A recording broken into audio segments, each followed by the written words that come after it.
أعوذ بالله من الشيطان الرجيم بسم الله الرحمن الرحيم ولئن أتيت الذين أوتوا الكتاب بكل آية ما تبعوا قبلتك وما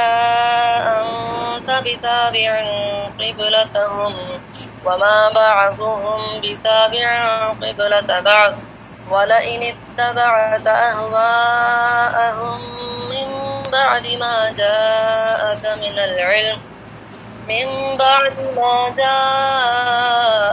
العلم إنك إذا لمن الظالمين الذين آتيناهم الكتاب يعرفونه كما يعرفون أبناءهم وإن فريقا منهم ليكتمون الحق وهم يعلمون الحق من ربك فلا تكونن من الممترين وَلَئِنْ اور اگر اتیتا لے آئے آپ صلی اللہ علیہ وسلم یا لائے تو الذین ان لوگوں کے پاس اوتوا الکتاب جو دیے گئے ہیں کتاب بکل آیت سب نشانیاں ما تابعوا نہ پیروی کریں گے قبلۃ کا تیرے قبلے کی یعنی آپ صلی اللہ علیہ وسلم کے قبلے کی وما اور نہیں انت تو بتابع پیروی کرنے والا قبلتہم ان کے قبلے کی وما بعضهم اور نہیں ہے بعض ان کے بتابع پیروی کرنے والے ادھر یہ واحد کا صیغہ ہے وما بعضهم اور نہیں ہے بعض ان کا بتابع پیروی کرنے والا قبلۃ بعض قبلے بعض کی وَلَئِنْ اور البتہ اگر اتبعت پیروی کرے تو اہواءہم ان کی خواہشات کی من بعد بعد اس کے ما جو جاءک آئی ہے آپ صلی اللہ علیہ وسلم کے پاس من العلم علم سے انک بے شک آپ صلی اللہ علیہ وسلم اذن اس وقت لامن الظالمین البتہ ظالموں سے ہوں گے۔ اس آیت میں اللہ تعالیٰ فرماتے ہیں وَلَئِنْ أَتَيْتَ الَّذِينَ أُوتُوا الْكِتَابَ اے پیغمبر صلی اللہ علیہ وسلم اگر آپ اہل کتاب کو ہر ایک نشانی دکھا دیں، ہر معجزہ دکھا دیں، ہر نشانی بتا دیں یا سارے جہان کی دلیلوں سے بھی سمجھا دیں تو بھی ما تبعوا قبلتک وہ آپ کے قبلے کو اختیار نہیں کریں گے۔ اللہ اکبر، یعنی وہ کعبہ کے قبلہ ہونے کو خوب جانتے ہیں مگر ان کا عناد اس قدر بڑا ہوا ہے کہ آپ صلی اللہ علیہ وسلم اس کی حقانیت پر خواہ دنیا بھر کے دلائل بھی پیش کر دیں تو وہ آپ کے قبلہ کو تسلیم نہیں کریں گے۔ اور پھر فرمایا وما انت بتابع قبلتہم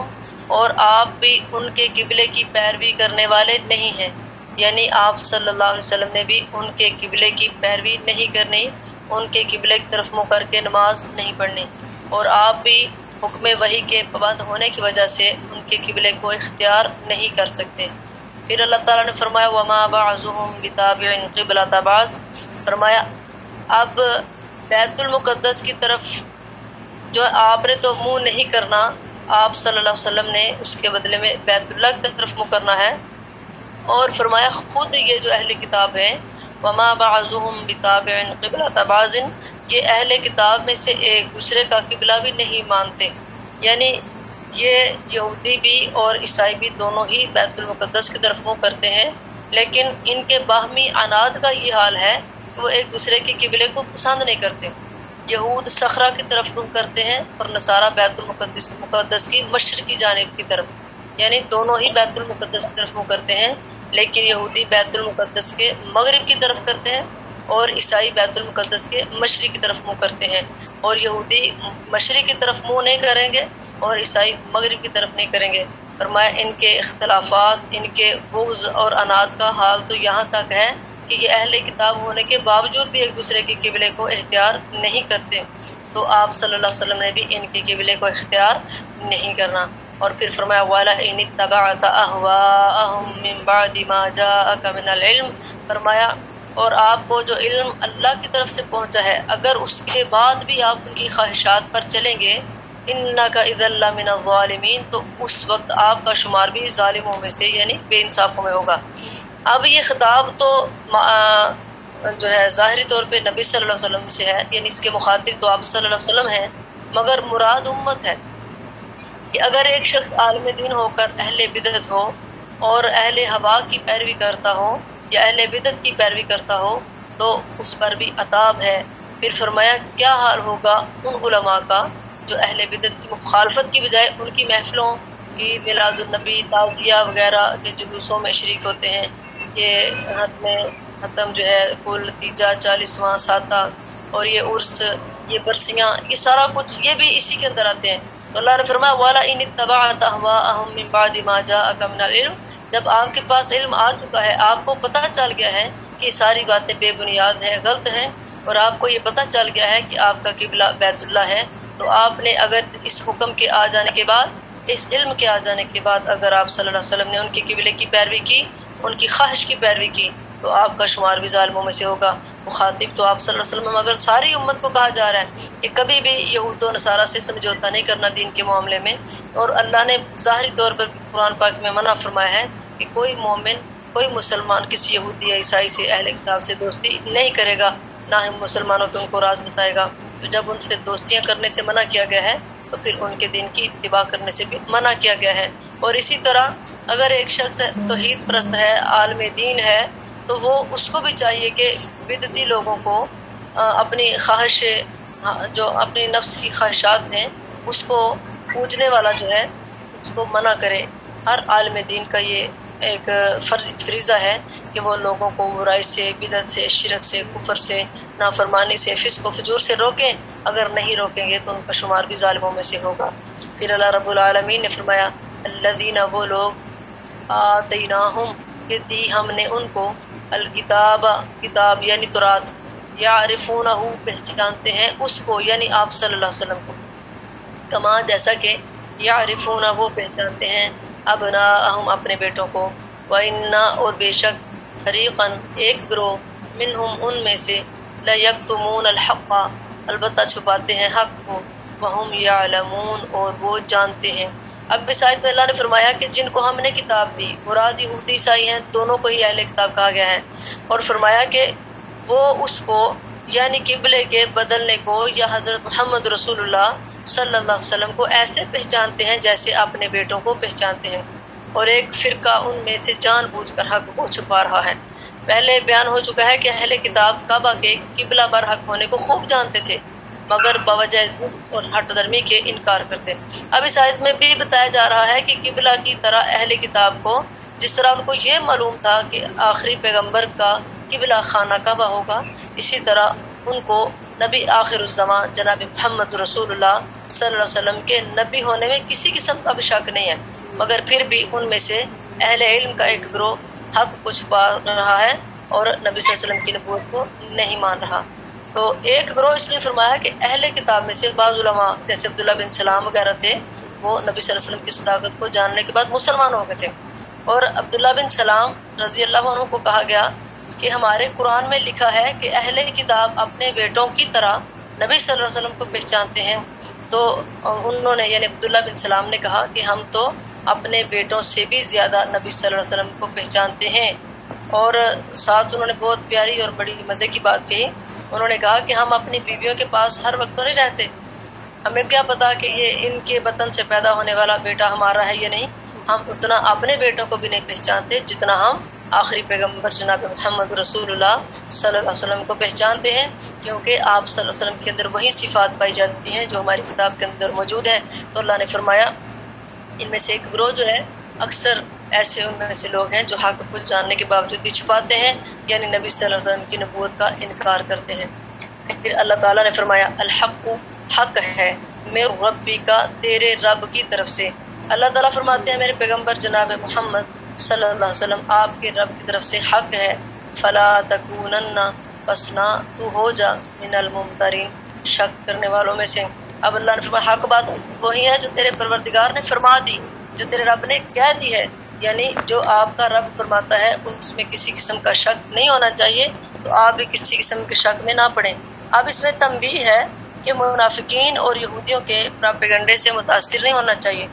نبی صلی اللہ علیہ وسلم شریعت حقہ لے کر آئے ہیں اور جو شک و شبہ سے بالا تر ہے، بالکل پاک ہے، تو فرمایا آپ صلی اللہ علیہ وسلم کو ہم نے اپنا نبی برحق بنایا ہے، تو آپ اپنی نبوت میں شک نہ کریں۔ اب اس سے مراد یہ نہیں ہے کہ نبی صلی اللہ علیہ وسلم کو معذرت نہ اپنی نبوت میں شک تھا، اس میں مخاطب آپ کی امت ہے کہ نبی صلی اللہ علیہ وسلم کی نبوت میں، رسالت میں،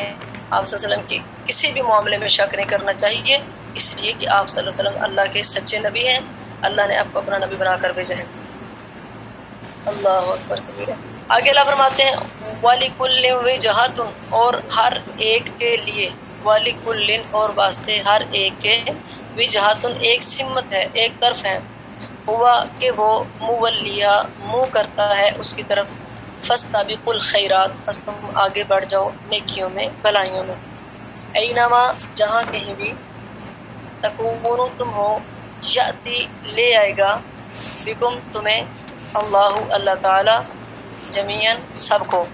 ان اللہ بے شک اللہ تعالی، علی اوپر، کلی ہر شیئن چیز کے، قدیر قادر ہے۔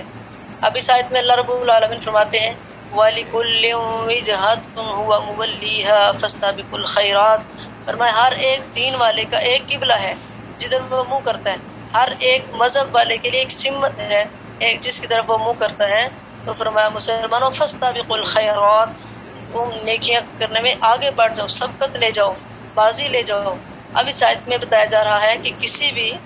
دور میں تعین قبلے کے حکم کو اصول دین کی حیثیت حاصل نہیں ہوئی کہ اس میں رد و بدل نہ ہو سکے، بلکہ دوسرے احکام کی طرح اس میں بھی نسخ ہوتا رہا۔ چنانچہ یہ واقعہ ہے کہ یہود صخرہ کی طرف متوجہ ہوتے ہیں اور نصارہ بیت المقدس کی شرقی جانب رخ کرتے ہیں، تو اسی طرح ان سے پہلی امتوں کے لیے بھی ایک سمت مقرر تھی۔ اس اصل کے تحت تمہارے لیے کعبہ کو قبلہ قرار دے دیا ہے، تمہیں چاہیے کہ نیک کاموں میں سبقت کرو، اللہ نے جو حکم دے دیا ہے اس میں دوڑ لگاؤ، عمل کرو، اور اس میں اشارہ ہے کہ نماز بھی اول وقت میں ادا کرنی چاہیے۔ حدیث میں ہے خیر الاعمال الی الصلاۃ، خیر الاعمال الصلاۃ لوقتها، کہ سب سے بہتر عمل جو ہے وہ نماز کو اول وقت میں ادا کرنا ہے، بخاری مسلم کی روایت ہے۔ تو مطلب یہ ہے کہ اس میں محققانہ طور پر ثابت کیا ہے کہ بیت المقدس کو قبلہ بنانا اجتہادی امر تھا، اور اللہ تعالیٰ نے کسی بھی نبی کو حکم نہیں دیا کہ بیت المقدس کی طرف متوجہ ہو کر نماز پڑھیں، بس یہ ہر ایک مذہب والے کے لیے ایک سمت ہے جو اس کو اپنے لیے مقرر کرتا ہے۔ تو اللہ نے بھی یہی کہا کہ ٹھیک ہے تم اللہ کی عبادت کرو، تو ہر ایک دور کے اندر اپنی شریعت کے مطابق لوگ عبادت کرنے کے لیے اپنا روح اس طرف کرنے کے لیے ایک سمت مقرر کر لیتے تھے۔ تو فرمایا تمہارے لیے اللہ نے یہ سمت مقرر کی ہے کہ تم بیت اللہ کی طرف منہ کرو اور سبقت لے جاؤ، نیکیوں میں آگے بڑھو ایک دوسرے سے۔ اور فرمایا اسی طرح انسان کوئی بھی عمل کرتا ہے تو صرف اور صرف اللہ کی رضا ہونی چاہیے، سنت رسول کے مطابق عمل ہونا چاہیے۔ اور فرمایا فَلْيَتَنَافَسِ الْمُتَنَافِسُونَ، اگر کسی نے کسی کی ریس کرنی ہے، کسی کا مقابلہ کرنا ہے، کسی کی دیکھا دیکھی کام کرنا ہے، تو وہ ایسے عمل کرے جو انسان کو جنت میں لے جائیں۔ تو فرمایا اینما تکونوا، لوگوں تم جہاں کہیں بھی ہوگے، یاتی لے آئے گا بکم تمہیں، اللہ تعالیٰ جمیعاً سب کو۔ فرمایا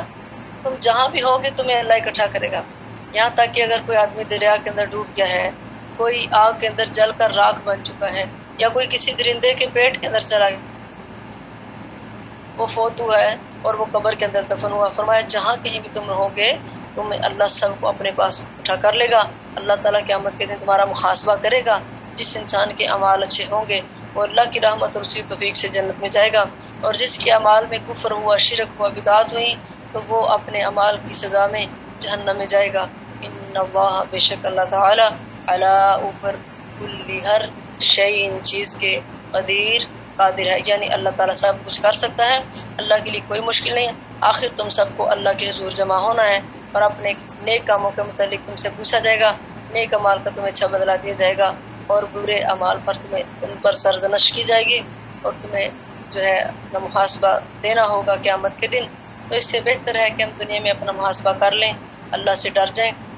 اللہ تعالیٰ کے احکام پر عمل کر لیں، اللہ کی توحید کو اختیار کر لیں، نبی صلی اللہ علیہ وسلم کی رسالت پر چلتے ہوئے عمل کرتے ہوئے اپنی زندگی کو بسر کریں، اہل کتاب کی نقالی نہ کریں، اور انہوں نے جو شریعت کو تبدیل کر دیا ہمیں ایسا رویہ اختیار نہیں کرنا چاہیے۔ ہمیں ان کی طرح دین میں اپنی منمانیاں اور اپنی مرضیاں نہیں کرنی چاہیے۔ ہمیں اللہ تعالیٰ نے جو شریعت دی ہے خالص دین ہے، سچا اور سچا دین ہے، ہمیں اس میں کسی قسم کی بھی ملاوٹ نہیں کرنی چاہیے۔ ہمیں اللہ تعالیٰ کے احکام پر چل کر زندگی بسر کرنی چاہیے۔ اللہ تعالیٰ ہم سب کو دین اسلام پر عمل کرنے کی توفیق عطا فرمائے، آمین ثم آمین۔ السلام علیکم ورحمۃ اللہ وبرکاتہ۔ سبحانک اللہم وبحمدک، اشہد ان لا الہ الا انت، استغفرک واتوب الیک۔